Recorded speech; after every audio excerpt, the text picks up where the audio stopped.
పశ్చిమాసియాలో Iran Israel మధ్య నెలకొన్న యుద్ధ వాతావరణం, హెర్ముజ్ జలసంధి మూసివేత భయాల మధ్య అంతర్జాతీయ మార్కెట్లో క్రూడాయిల్ ధరలో బ్యారెల్కు $100 మార్కును దాటుతున్నాయి. ఈ పరిణామం దేశీయంగా ఇంధన ధరల పెరుగుదలకు దారితీస్తుందని ఆందోళన వ్యక్తమైనప్పటికీ కేంద్ర ప్రభుత్వం సామాన్యులకు తీపి కబురు అందించింది. అంతర్జాతీయంగా ధరలు పెరిగినా భారత్లో పెట్రోల్, డీజిల్ ధరలను పెంచబోమని స్పష్టం చేస్తూ వాహనదారులకు పెద్ద ఊరటనిచ్చింది.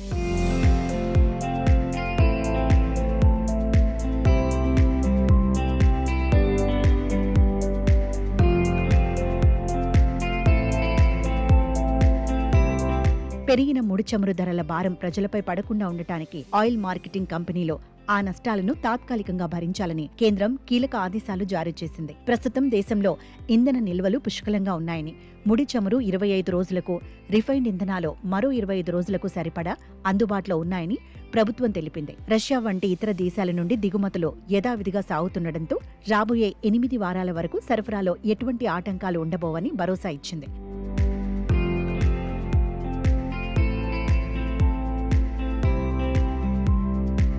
ప్రభుత్వ నిర్ణయంతో ప్రధాన నగరాల్లో ధరలు స్థిరంగా కొనసాగుతున్నాయి. ప్రస్తుతం హైదరాబాద్లో లీటర్ పెట్రోల్ ధర $107.46, డీజిల్ $95.70గా ఉంది.